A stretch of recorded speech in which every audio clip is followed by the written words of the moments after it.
Un cordial saludo, le damos la bienvenida al noticiero semanal de la Agencia Latinoamericana de Noticias Prensa Latina. Soy Richard Ruiz Julián y les saludo desde La Habana, Cuba. Algunos de los temas más importantes de Cuba y el resto del mundo en los últimos días los compartiremos en los próximos minutos. La reciente voladura de una de las secciones del puente de Crimea agravó aún más el conflicto entre Moscú y Kiev, mientras el Ministerio de Defensa lanza ataques contra puertos ucranianos en represalia y se desvanecen las garantías de seguridad tras la salida de Rusia del acuerdo de granos. Veamos. Aumentaron las tensiones militares entre Moscú y Kiev tras el impacto con drones de superficie a uno de los pilares del puente de Crimea.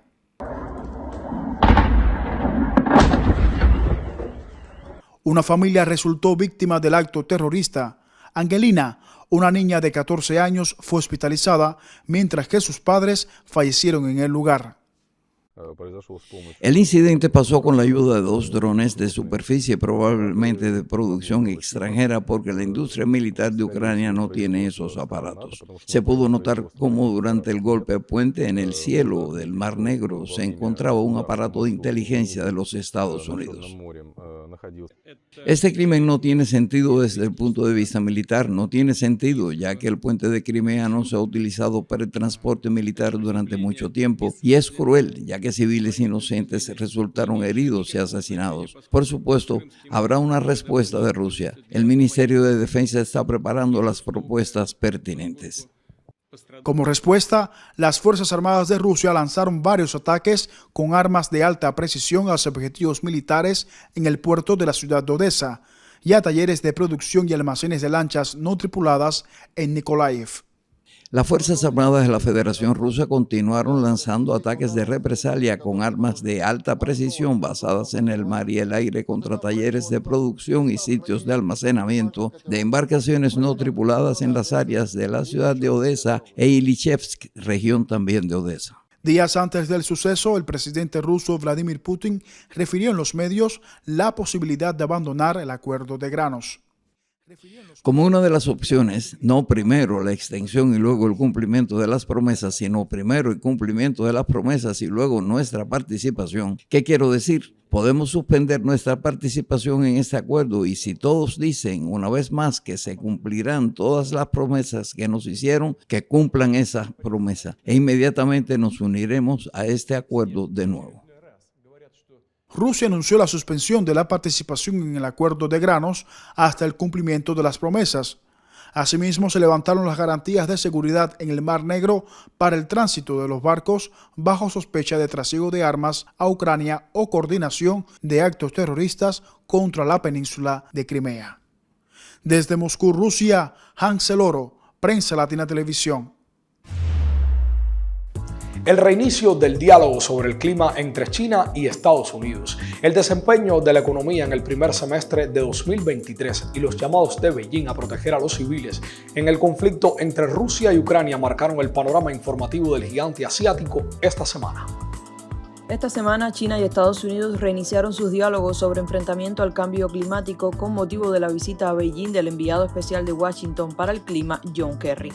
Durante su estancia en la nación asiática, Kerry fue recibido por el primer ministro chino Li Qiang, quien advirtió que los dos países deben cooperar más de cerca en el desafío extremadamente grande que plantea el calentamiento global. Kerry también fue recibido por Wang Yi, jefe de la Comisión de Asuntos Exteriores del Partido Comunista de China, y por su homólogo chino Xie Zhenhua, reuniones donde insistieron en la necesidad de una relación sino-estadounidense sana, estable y sostenible, sobre todo en materia climática. Por otro lado, la economía de China creció un 5,5% interanual en el primer semestre de 2023 y mantuvo la senda positiva pese a los retos internos y externos. Las autoridades dijeron que el crecimiento económico de China sigue siendo sólido y que el país es capaz de alcanzar sus metas para este año, en el cual ha dicho que la estabilidad es lo más importante. Mientras, China reiteró su llamado a todas las partes a proteger la vida de los civiles implicados en el conflicto entre Rusia y Ucrania y a cumplir con las disposiciones del derecho internacional humanitario. Autoridades del gobierno chino instaron a todas las partes a abstenerse de atacar instalaciones y objetivos civiles tras los reportes del Centro de Información del Comité Nacional Antiterrorista de Rusia de que 2 drones de superficie ucranianos llevaron a cabo un ataque terrorista en el puente de Crimea. Desde el estallido de esta crisis, China siempre ha insistido en la necesidad de impulsar negociaciones y buscar una salida pacífica, y Beijing se ha mostrado dispuesta a jugar un papel importante en la búsqueda de ese objetivo. Desde Beijing, China, Lonny López, Eiranzi Peraza, Prensa Latina Televisión. La agencia de noticias Prensa Latina tiene diversos servicios que serán de su interés. Contamos con un servicio de corresponsalía con más de 150 periodistas ubicados en todo el mundo. Poseemos también una página web con más de 200.000 visitas diarias. Un amplio servicio fotográfico con imágenes del acontecer actual y un extenso archivo con más de 5 millones de imágenes desde hace 50 años. Prensa Latina posee un sello editorial, la mayor casa de publicaciones periódicas de Cuba, donde destacan negocios en Cuba con información y análisis sobre la actualidad económica nacional e internacional dirigida al sector empresarial. O el Habana Reporter, especialmente diseñada para los lectores de habla inglesa sobre el acontecer en la isla y el resto del mundo. Contamos con un departamento de radio, multimedia y la casa productora de televisión que realizan programas informativos, coberturas noticiosas, publicidad, documentales y mucho más del mundo audiovisual. Es Prensa Latina, todo un universo informativo al alcance de sus manos. El primer periodo ordinario de sesiones de la 10ª legislatura del Parlamento agrupó la atención mediática en Cuba esta semana, en la cual también sobresalieron las visitas de algunos altos funcionarios de otros países, como el canciller de Belarus y el vicepresidente de Turismo de Malasia. En el entorno geográfico de la isla se conoció acerca del recorte del Programa Mundial de Alimentos al Programa de Asistencia a Personas Vulnerables en Haití, mientras más al sur, organizaciones sociales y de defensa de los derechos humanos se rindieron tributo a las víctimas de la dictadura de Augusto Pinochet. El primer periodo ordinario de sesiones de la 10ª legislatura de la Asamblea Nacional del Poder Popular centró la atención mediática en esta semana en Cuba con una amplia agenda temática sobre la cual debatieron los diputados en las comisiones permanentes como antesala de la reunión plenaria realizada en el Palacio de Convenciones de La Habana del 20 al 22 de julio. El legislativo aprobó el Código Penal Militar y la Comisión de Estilo que realizará los arreglos pertinentes, normativa que entrará en vigor 90 días después de su publicación en Gaceta Oficial, así como la política de atención integral a la niñez, adolescencia y juventudes destinada a propiciar el desarrollo de esos grupos, el respeto a sus derechos y su inclusión social con equidad.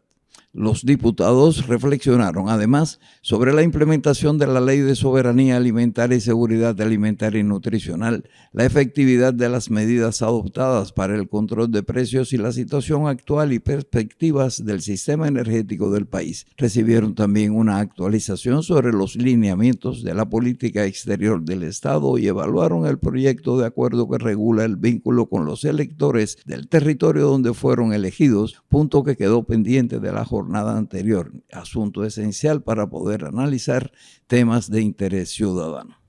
Por otra parte, el canciller de Belarus, Sergei Aleinik, realizó una visita de trabajo de 2 días a la isla, durante la cual intercambió con altos dirigentes del Estado y el gobierno para consolidar los compromisos de cooperación conjunta en las esferas comercial, alimentaria, científico-técnica, de educación y salud. Otro visitante extranjero en esta semana fue el vicepresidente de Turismo de Malasia para las Américas, Mohd Akbar Setia, quien presentó en Cuba las potencialidades de su país como destino turístico ideal y experiencia única de lujo, debido, entre otras causas, a la multiplicidad de escenarios naturales y espacios de alojamiento con que cuenta. En el entorno geográfico caribeño se conoció que el Programa Mundial de Alimentos recortó en 25% la asistencia a personas vulnerables en Haití por falta de fondos, mientras más al sur, organizaciones sociales y defensoras de derechos humanos rindieron tributo a las víctimas de la dictadura de Augusto Pinochet en Chile. Con esta información ponemos punto final a nuestro recorrido informativo. Recuerde que publicamos contenidos habitualmente en nuestro canal de YouTube y en nuestro perfil de Facebook. Nos vemos próximamente.